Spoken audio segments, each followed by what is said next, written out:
안녕하세요. 좋은 아침입니다. 한밤 평안히 주무셨는지요?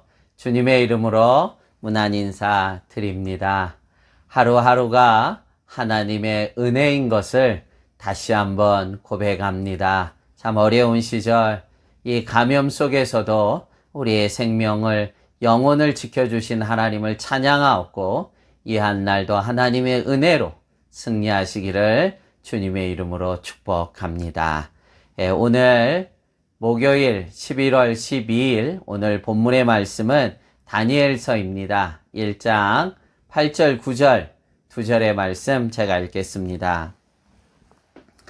다니엘은 뜻을 정하여 왕의 음식과 그가 마시는 포도주로 자기를 더럽히지 아니하리라 하고 자기를 더럽히지 아니하도록 환관장에게 구하니 하나님이 다니엘로 하여금 환관장에게 은혜와 긍휼을 얻게 하신지라. 아멘.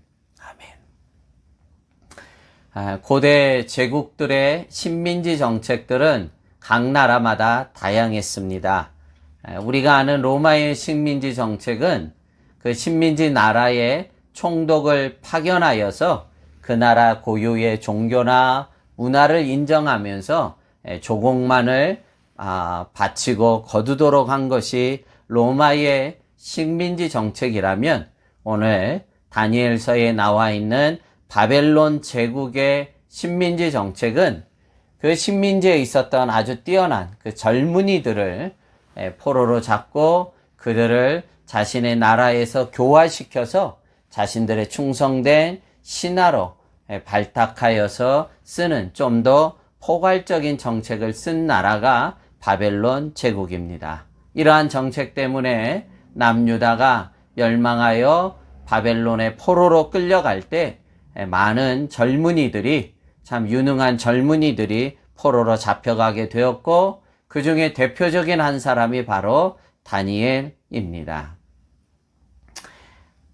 어떻게 자신의 나라로 충성된 신하로 교화를 시킬지 그 방법이 오늘 1장에 소개되어 있습니다. 8절 말씀입니다. 다니엘은 뜻을 정하여 왕의 음식과 그가 마시는 포도주로 자기를 더럽히지 아니하리라 하고 자기를 더럽히지 아니하도록 환관장에게 구하였다 말씀합니다.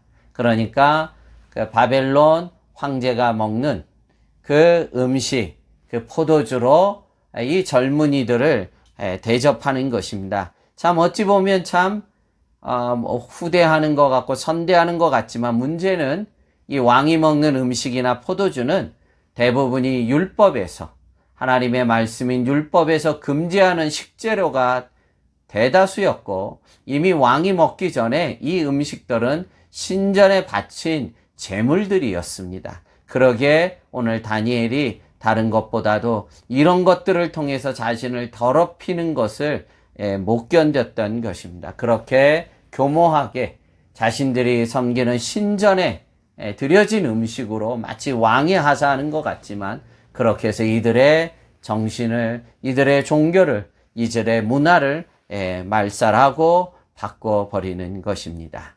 이것을 알았기에 다니엘은 뜻을 정하고 왕이 내린 음식, 왕이 내린 포도주로 자신을 더럽히지 않기로 마음의 결단을 한 것입니다. 지금 다니엘은 포로로 잡혀간 몸입니다. 고대 사회에 무슨 인권이라는 것이 있겠습니까? 제국의 황제의 뜻을 거역하면 죽음뿐이었습니다. 그럼에도 놀라운 것은 다니엘은 뜻을 정하고 이것을 거절했던 것입니다. 여러분, 이것이 바로 믿음의 힘입니다. 이런 결단들이 저와 우리 모든 성도님들에게도 반드시 있어야 합니다. 하나님의 말씀, 또 성령의 깨달음 가운데 우리가 뜻을 정하고 결단하고 이 세상을 거슬려 참 하나님의 말씀 앞에 순종해내는 그런 결단들이 있을 때 하나님은 결코 가만히 계시지 않는다는 것입니다. 우리가 정한 뜻이 이루어지도록 그 뜻이 서도록 하나님께서 열심히 우리를 도와주실 줄로 믿습니다. 그래서 9절에 어떤 말씀이 나옵니까? 하나님이 다니엘로 하여금 환관장에게 은혜와 국류를 얻게 하신지라 하나님의 열심을 말씀해 주고 있습니다. 포로들을 교화시켜 바벨론에 충성된 신하로 만들어야 되는 이 환관장에게 거꾸로 도리어 환관장이 다니엘의 뜻을 받들 수 있도록 하나님께서 환관장에게 은혜와 국류를 베푸시는, 다니엘을 돕도록 도우시는 놀라우신 하나님을 봅니다. 이렇게 하나님은 주변의 환경을, 사람을 바꾸시고 정책을 바꿀 수 있도록 주께서 도와주시는 줄로 믿습니다. 바라옵기는 성령님께서 말씀 가운데 우리로 깨닫게 하실 때 주저하지 마시고 그 뜻 앞에, 그 말씀 앞에 믿음의 결단들이 있을 때 이와 같이 하나님이 우리를 도우시는 놀라운 축복을 누리는 우리 모두가 되기를 간절히 바랍니다. 그래서 다니엘은 환관장과 10일 동안 왕이 내리는 그 우상에게 바쳤던 제물들을 10일간 거절하고 우리는 채소만 먹겠다고 결단합니다. 그리고 이 이후에 왕에게 나갔을 때 어떤 일이 벌어집니까?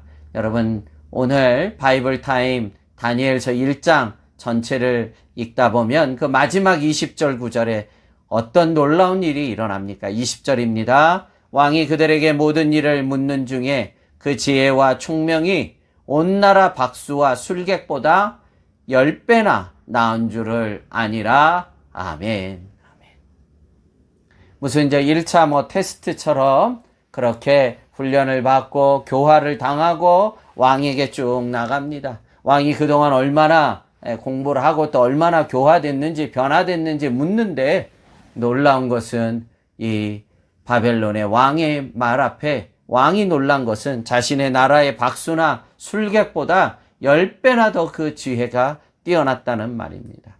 여러분, 박수는 점을 치는 사람이고 술객은 악한 영의 능력으로 예언하는 자들입니다. 여러분, 이 나라가 작은 나라입니까? 당대 제국입니다, 여러분. 그 나라의 박수와 술객보다도 10배나 뛰어나도록 하나님께서 이처럼 다니엘에게 하늘의 신령한 지혜들을 더하여 부어주신 것입니다.